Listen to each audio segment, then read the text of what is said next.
جو Panama leak کا قصہ ہے وہ پاناما لیکس کا قصہ ہے، ظاہر ہے وہ بھی فورم بنے گا، تب اس میں دودھ کا دودھ پانی کا پانی ہوگا.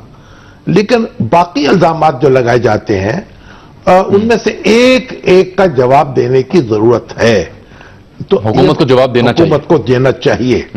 یعنی جو خان صاحب نے یہ کہا کہ جناب وہاں 25 کروڑ کی دیوار کھڑی کی جا رہی، 50 کروڑ کی رائے ونڈ میں پھر یہ کہا پولیس کے اوپر کہ وہاں سے جو کھانا پینا ہے اور سارا انتظام اور اہتمام وہ سرکاری ہوتا ہے. پھر یہ کہا کہ پولیس کو جو پتہ نہیں کتنے ہزار پولیس والے جو ہیں وہ اس کی نگرانی کر رہے ہیں. تو یہ ساری باتیں جو ہیں اس کا تو جواب دینا چاہیے. یہ بات لوگ یہ توقع رکھتے ہیں کہ اس بارے میں حکومت اپنا نقطہ نظر واضح کرے گی، اور اگر خان صاحب جو ہیں وہ اس معاملے میں وہ مبالغہ کر رہے ہیں تو اس کو واضح کیا جائے گا. ٹھیک، ایک بات. ٹھیک. دوسری بات یہ دیکھیں، یہ بات درست ہے کہ خان صاحب کے جلسوں میں حاضری کم ہوئی ہے، لیکن جو پنجاب میں 2 ضمنی انتخاب ابھی انہوں نے لڑے ہیں، جہلم اور بہاڑی کا، وہاں انہوں نے لگتا یہ ہے کہ جو اینٹائی نواز شریف ووٹ ہے یا مسلم لیگ نون کا جو مخالف ووٹ ہے وہ کنسولیڈیٹ ہو رہا ہے ان کے پیچھے. بالکل 2013 کی نسبت زیادہ ووٹ لیے ہیں. پیپلز پارٹی کے ووٹ کم ہو رہے ہیں، دوسری جماعتیں جو ہیں ان کے ووٹ کم ہو رہے ہیں، مخالف پارٹیاں، اور عمران خان صاحب کے ووٹ بڑے ہیں. اور ان 2 ضمنی انتخابات سے معلوم ہوتا ہے کہ وہ ایک بڑا چیلنج بن کر ابھر رہے ہیں مسلم لیگ نون کے سامنے. 2018 میں یعنی 2 جماعتوں کا یہ، اس لیے ان کی جو طاقت ہے اس کا اندازہ صرف جلسے کی حاضری سے نہیں لگانا چاہیے. ٹھیک ہے. دوسرے معاملات جو ہیں ان کو بھی مد نظر رکھنا ہوگا. اور ویسے بھی جو حریف ہے اس کو کمزور نہیں سمجھنا چاہیے. ٹھیک. اور نہ عمران خان صاحب نہ نواز شریف صاحب کو کمزور سمجھے، اور نہ نواز شریف صاحب عمران خان صاحب کو کمزور سمجھے. اور خان صاحب نے یہ کہا ہے کہ وہ دھرنا دیں گے 24 ستمبر کو. اب ہماری اطلاع تو یہ ہے کہ 24 ستمبر کو وزیر اعظم ملک سے باہر ہوں گے. جی ہاں، اس کی تفصیل کچھ یوں ہے. 23 ستمبر کو میرا خیال ان کا خطاب ہے ایون اقوام متحدہ کی جنرل اسمبلی میں. 17 ستمبر کو وہ پاکستان سے روانہ ہوں گے، پہنچیں گے، ڈنمارک جائیں گے، ہاں جی، اور پھر وہاں سے وہاں جائیں گے. میرا خطاب جو ان کا ہے وہ 23 تاریخ کو ہے. اس کے بعد ابھی وطن واپس نہیں پہنچیں گے کہ خان صاحب کہہ رہے ہیں کہ رائے 24 کو. وطن تو وہ آ رہے ہیں 27 کو. اس وقت یہ کہا جا رہا ہے کہ جو وزیر اعظم کی تقریر ہے وہ مسئلہ کشمیر جو ہے اس میں خصوصی طور پر اٹھایا جائے گا.